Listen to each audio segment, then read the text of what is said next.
Hello students, मैं आपकी हिंदी अध्यापिका किरण यादव आज फिर आपके समक्ष हूँ। और आज मैं आपको बसंत भाग 3 यानी कि कक्षा 8 के अंतर्गत भगवान के डाकिए जो छठी कविता है हमारी भगवान के डाकिए। ये हमने कल पढ़ी थी, इसकी व्याख्या समझी थी वीडियो के जरिए। तो आज मैं इसके प्रश्नोत्तर लेकर आपके सामने हूँ। तो बच्चों, आज इसके प्रश्नोत्तर करते हैं। पहला प्रश्न है, कवि ने पक्षी और बादल को भगवान के डाकिए क्यों बताया है?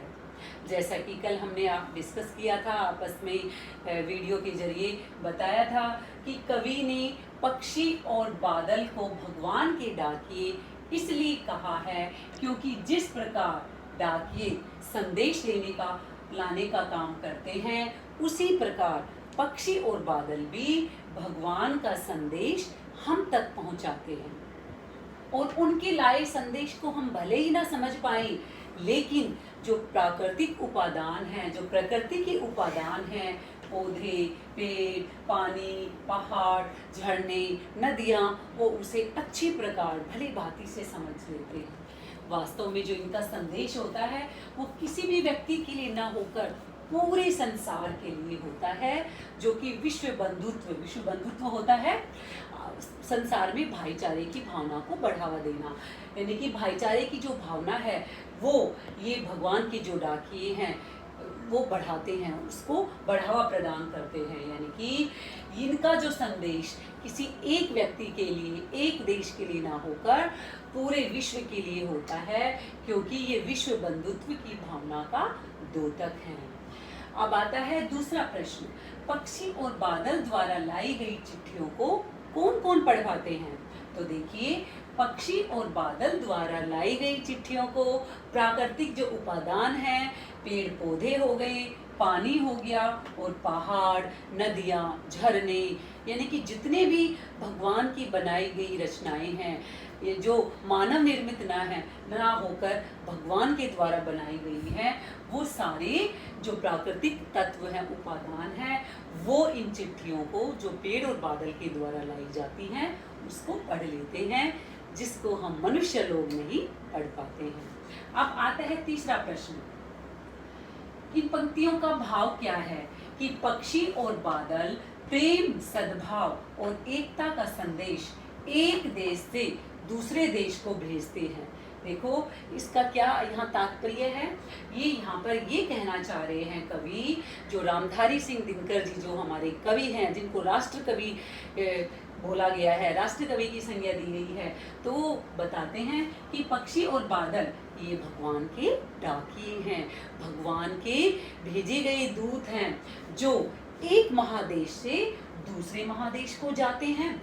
और ये हम तो नहीं समझ पाते, हम तो उनकी जो चिट्ठियां हैं, जो संदेश हैं, हम मानव जाति तो समझ नहीं पाती है, लेकिन उनकी लाई गई चिट्ठियां पेड़ पौधे, पानी, पहाड़, जितने भी प्राकृतिक उपादान हैं, वो सब आसानी से समझ लेते हैं। और दूसरा है इसमें, इसका ही तीसरे प्रश्न का ख भाग है, प्रकृति देश देश में भेदभाव नहीं करती, एक देश से उठा बादल दूसरे देश में बरसकर गिरता है।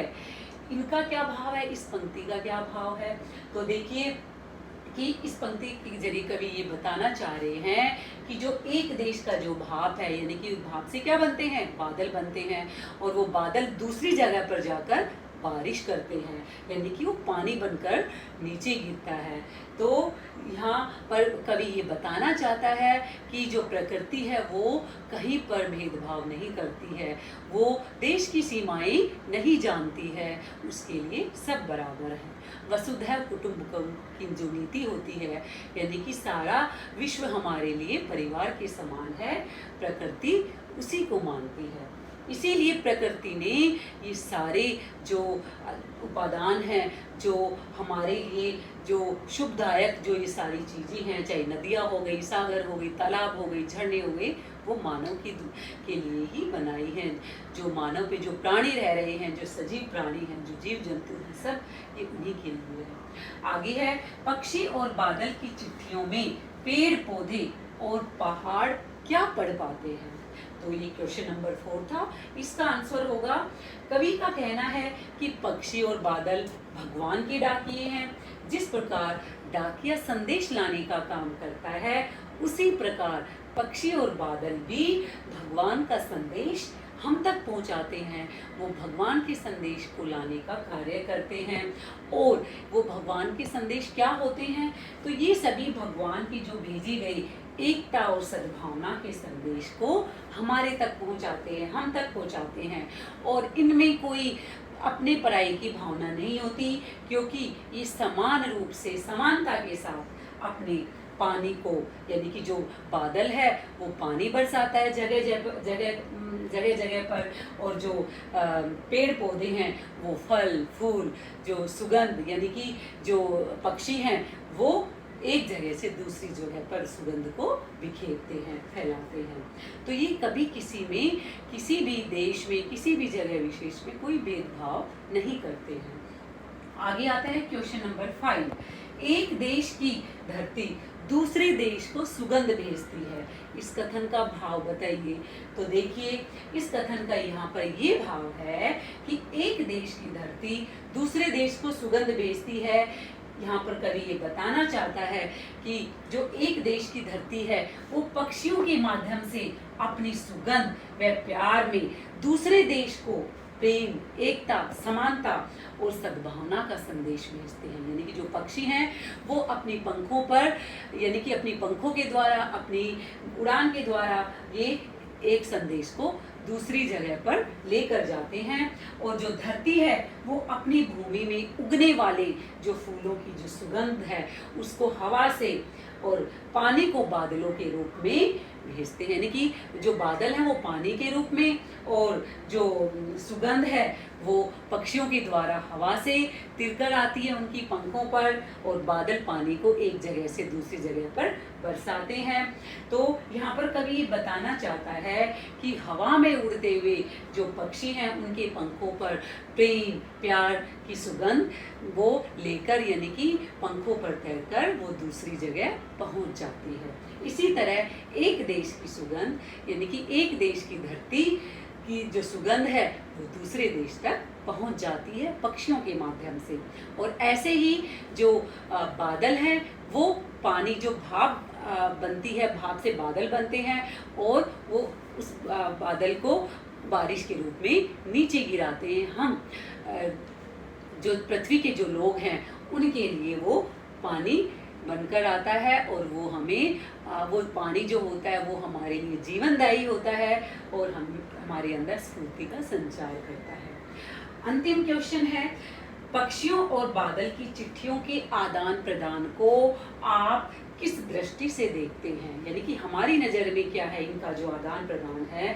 तो देखिए, जो पक्षी और बादल की चिट्ठियों का जो आदान प्रदान है उसको हम प्रेम, सौहार्द और आपसी सद्भाव की दृष्टि से देख सकते हैं। ये चिट्ठियाँ एक रूप में ईश्वर का संदेश होती है हम सब के लिए, जिससे प्रेम, एकता, सद्भाव और समानता का भाव पैदा होता है। तो बच्चों, ये हमारे प्रश्नोत्तर थे भगवान की डाकी की। तो आपने इन प्रश्नों से, यानी कि इस कविता के जरिए क्या सीखा, कल भी मैंने आपको बताया था। तो मैं यही कहूँगी कि यहाँ पर कवि ये बताना चाहता है, जैसे जो हमारे भगवान के डाकी हैं, यानी कि जो पक्षी और बादल हैं, उनके अंदर जो प्रेम, प्यार, सद्भावना, यानी कि एकता का जो भाव होता है, एकता की जो भावनाएं होती हैं, ऐसे ही उसे हमें अपने अंदर लेकर आना चाहिए। जो भावनाएं हैं जो दूसरों की सहायता के लिए, दूसरों की भलाई के लिए काम करते हैं, ऐसे ही हमें भी दूसरों की भलाई के लिए हमेशा तत्पर रहना चाहिए और अपने समाज में खुशी, प्यार और सद्भावना का ही प्रसार करना चाहिए। तो ये आपका प्रश्नोत्तर थे इस भगवान के डाकी जो कविता है। अगली वीडियो में मैं फिर आपके सामने आऊँगी एक नई वीडियो लेकर। तब तक के लिए धन्यवाद।